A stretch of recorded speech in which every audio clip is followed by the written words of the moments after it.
Imagine a place on Earth, a kind of borderland, really. Sometimes it's even called the coast to a desert. It's a region you hear about a lot, constantly in the news. But it feels like its real complexity, its history, its global importance, Yeah. it often gets lost.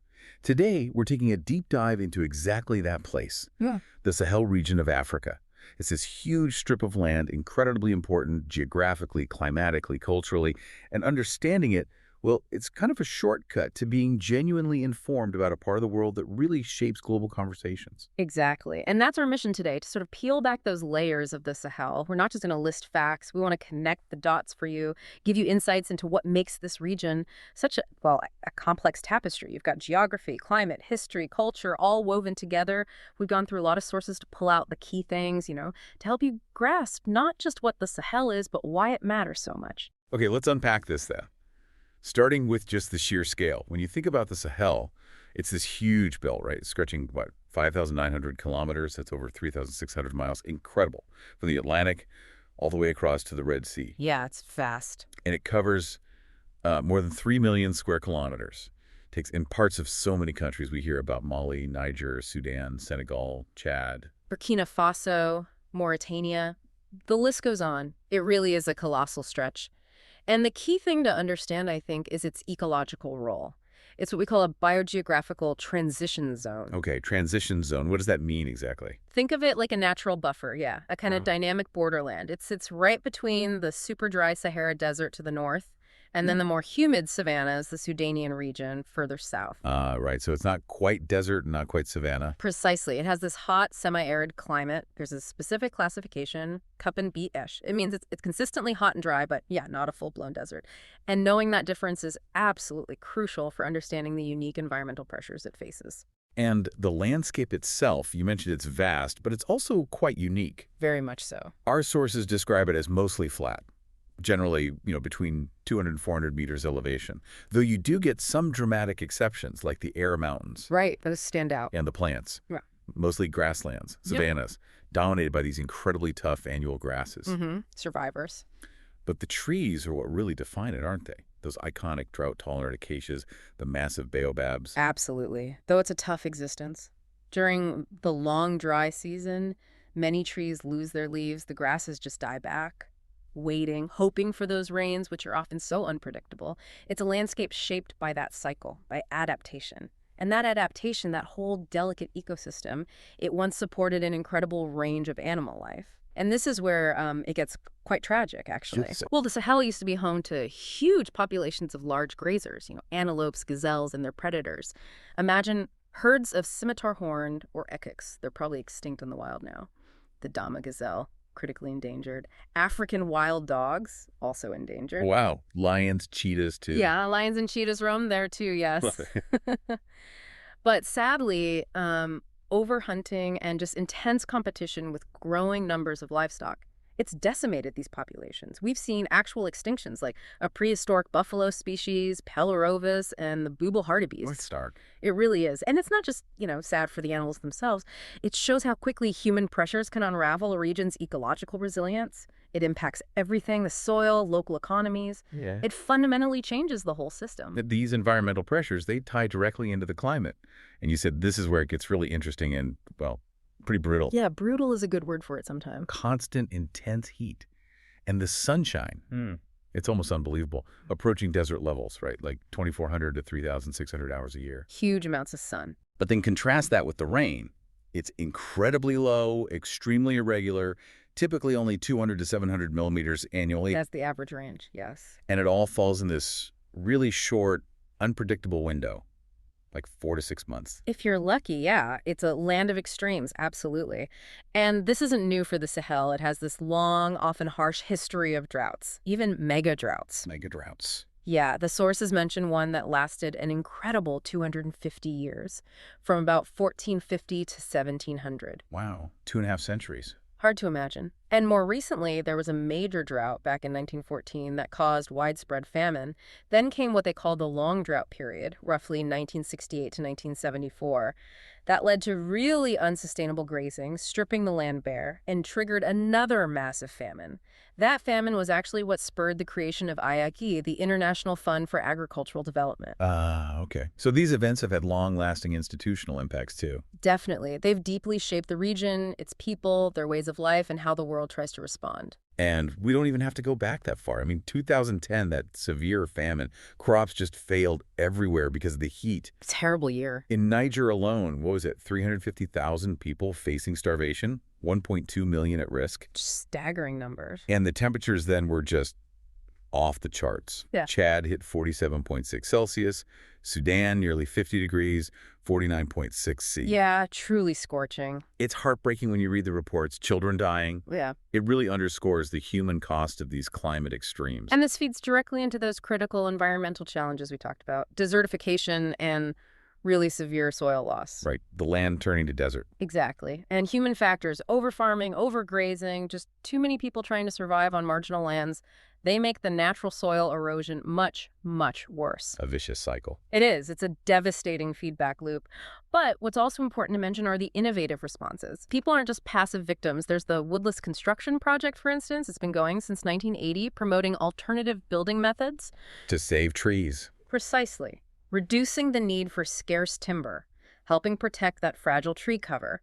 And then there's the really ambitious Great Green Wall. Ah, yes, I've heard of that. Planting trees across the continent. That's the idea. A massive reforestation effort to directly fight desertification. Huge undertaking. But even with these efforts, the region still deals with frequent major dust storms, often kicking up from places like the Modele Depression in Chad. How frequent? On average, maybe 100 days a year, you get significant dust events. Okay, so you have this picture of drought, desertification. But then there's a surprising twist, right? After those really bad droughts in the 70s and 80s. Yeah. The sources say the Sahel actually saw more rainfall in the following decades. That seems counterintuitive. It does, doesn't it? It's genuinely surprising, and it's something scientists are still trying to fully understand. After centuries of drying trends, what could possibly be behind that? Well, that's the million-dollar question. This unexpected shift, this regreening in some areas, it really complicates how we think about global warming's effects regionally. So it might be linked to climate change, but in an unexpected way. Possibly. Some researchers suggest that changes in large-scale weather patterns could be involved. Maybe stronger monsoons, potentially driven by a warmer Atlantic Ocean, maybe even the Mediterranean playing a role. So the big question is this some kind of natural recovery cycle kicking in? Or is it a more complex, maybe unpredictable shift driven by our wider human impact on the global climate? Right. What it really highlights is how complex climate change impacts can be. Not always straightforward decline. Sometimes these unexpected shifts happen. It turns the Sahel into this living laboratory for understanding climate adaptation and resilience in surprising ways. Fascinating. Let's shift gears a bit from the climate to the culture, the people. How have they adapted traditionally? Well, for centuries, many people in the Sahel have practiced a semi-nomadic lifestyle. It's called transhumance. Transhumans. Okay. Yeah, it's this really ingenious system. They move their livestock, cattle, goats, camels between different areas depending on the season. Following the resources. Exactly. They move north during the brief wet season, where the grazing is richer then. And then they head south, where there's more vegetation during the long dry season. A really smart adaptation to that volatile environment. Yes, it is. And as we talk about the people and their lives, the sources we looked at also mention some specific social practices. Okay. Particularly in the Western Sahel, things like polygamy, child marriage, and female genital mutilation are reported as being common in some communities. It's just part of the picture presented in the material, showing some of the diverse and sometimes challenging social dynamics within the region. Right. So with all this history, the movement of people, colonial legacies, what does that mean for the languages spoken there? French seems quite widespread. It is, yes, a very direct result of colonial history in many of these nations. For a long time, French was the official language. But that's changing now. It is, quite significantly. Countries like Mali, Burkina Faso, Niger, since 2022, they've actually removed French as an official language. Wow. Yeah, it signals this broader move to distance themselves politically and culturally from Paris, asserting more linguistic independence. But what's really interesting is how French is used. It often functions more as a lingua franca, Yeah. a common tongue mostly for business, among the elite, the educated. Not so much for everyday chat for most people. Generally not, no. And here's a fascinating twist. Huh. You've got this reverse flow happening now. With African migration and just the huge youth population in the region, West African and Sahelian words are actually being borrowed into standard French. Really? Yeah. French is usually seen as quite resistant to change. Traditionally very rigid, yes. But this is happening. It's challenging that rigidity. It's like the former colonial language is being reshaped by the very cultures it interacted with, a dynamic exchange. That's cool. Can you give some examples, like Yeah. specific words or ways of speaking? Sure. Code switching mixing languages is super common. In Burkina Faso's French, for example, you might hear English words like enjoy or even Chinese words like chow or mao popping up, meaning old. You also get loan words integrated, like the Moray word legidi used for money, or the Wolof word nek, which means like good or pleasant, used in phrases like see, nek, it's good. And pronunciation differences, too. Definitely.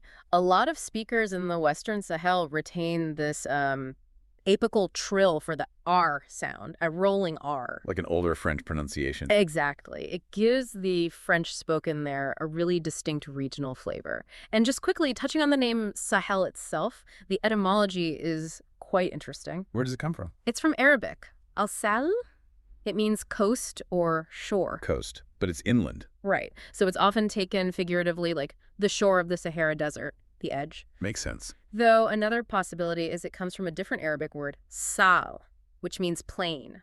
Either way, it highlights that identity as a borderland, an edge. Okay, let's step back in time now to look at the deeper history. You mentioned climate shifts earlier. Yes, major ones. Around 4000 BC, the climate changed dramatically. The Sahara and the Sahel started drying out incredibly fast. Lakes shrank, rivers too.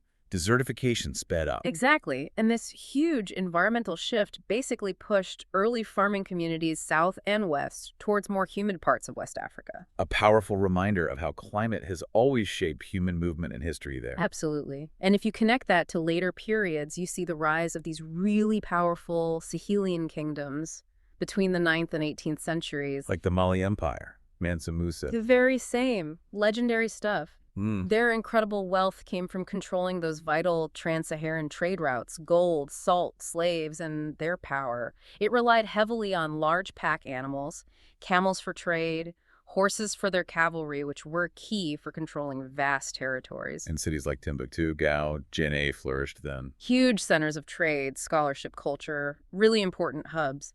But it's interesting, these powerful empires often struggle to expand further south into the forested zones. Why was that? Well, mounted warriors weren't very effective in dense forests. And crucially, their horses and camels were vulnerable to tropical diseases, like those spread by the tsetse fly. So the environment itself placed limits, even on these powerful states. Then came the colonial era. The Western Sahel mostly fell under French control, right? Part of French West Africa. Correct. Chad became part of French Equatorial Africa. The easternmost area, though, had a different history, conquered by Egypt, then later under British rule before Sudan's independence in 1956. And then decolonization happened mostly around the mid-20th century. Yeah, for the French territories, mainly around 1960, a period of huge political change. Which brings us, unfortunately, to the really grave modern challenges, and they are truly staggering. The security situation. Yes. The Sahel is now tragically often called the epicenter of global terrorism. By 2023, it accounted for over half of all terrorism-related deaths worldwide. Half. That's shocking. It is. We've seen the rise and spread of groups like GandM, that's a major al-Qaeda affiliate, Boko Haram, Islamic State affiliates, AQMM, especially intensifying after the chaos following the Libyan crisis in 2011. And how do these groups sustain themselves? It's not just ideology. They fund themselves through ransom kidnappings, which are horribly common. Illicit gold mining is huge. And the Sahel has become a major transit route for cocaine smuggling, coming from South America, heading towards Europe. They're plugged into global illicit economies. And this violence isn't contained. No, worryingly, it's spilling over into coastal West African countries now, like Togo and Benin, destabilizing a much wider region. And alongside this violence, you have intense political instability, lots of coups d'etat recently. A very high prevalence, yes. Military juntas are currently in power in Mali, Burkina Faso, Niger, Sudan. And that's led to some big shifts in alliances, hasn't it? The sources mention a turn away from Western partners. A very significant shift. These new regimes are increasingly turning towards Russian mercenaries, the Africa Corps, which used to be the Wagner Group. Instead of French or other Western forces. Exactly. And this has led to the collapse of regional counterterrorism alliances, like the G5 Sahel force. It's fundamentally reshaping the whole geopolitical chessboard there. And the U.S. has raised concerns about human rights abuses by state security forces, too. How do the sources frame that? They explain that these concerns often arise from reports about civilian harm during counterterrorism operations. It highlights the immense difficulty these forces face fighting insurgents often embedded within communities. A terrible dilemma. It's a deeply complex and tragic situation where distinguishing combatants from civilians is incredibly hard, and abuses sadly do occur amidst the pressure. And it's crucial to connect these conflicts back to the environment again. Things like violent clashes between herders and farmers. Those are getting worse. They're often exacerbated by climate change, by the land degradation we talked about, and by rapid population growth putting pressure on resources. It's another feedback loop. Environmental stress fueling conflict. Precisely. Environmental stress acts as a catalyst or a threat multiplier for social unrest and violence. You saw it even recently, that extreme heat wave in March, April 2024. It hit Burkina Faso and Mali particularly hard, and studies showed it was significantly intensified by global warming. It's a direct link. Climate change isn't just some future threat, it's actively worsening conditions and contributing to instability right now. So, bringing this all together, what does this deep dive mean for you, the listener? The Sahel is clearly so much more than just a headline. It's this critical zone, isn't it? Place of profound environmental change, incredibly rich history, evolving cultures, but also facing these immense, complex, modern challenges. Absolutely. It's where nature, history, global politics all collide, often dramatically. Yeah. And what happens there really does ripple outwards across the globe. Yeah. The Sahel truly is a stark living example of how all these global forces, climate, history, geopolitics, culture, they all converge in one place. And they profoundly shape the lives and futures of millions of people. Understanding it properly, deeply, it's not just about knowing the facts and figures. It's about seeing the incredible resilience, the constant struggle for adaptation against huge odds. The Sahel's intricate story, its complexity, it reveals so much about how human actions and environmental shifts are intertwined. It shows us challenges, yes, but also that incredible human spirit of survival, of innovation. So maybe the final thought is, what does this region's complex dance between crisis and adaptation really teach us about our shared future on a changing planet? What lessons are there in the Sahel story for all of us?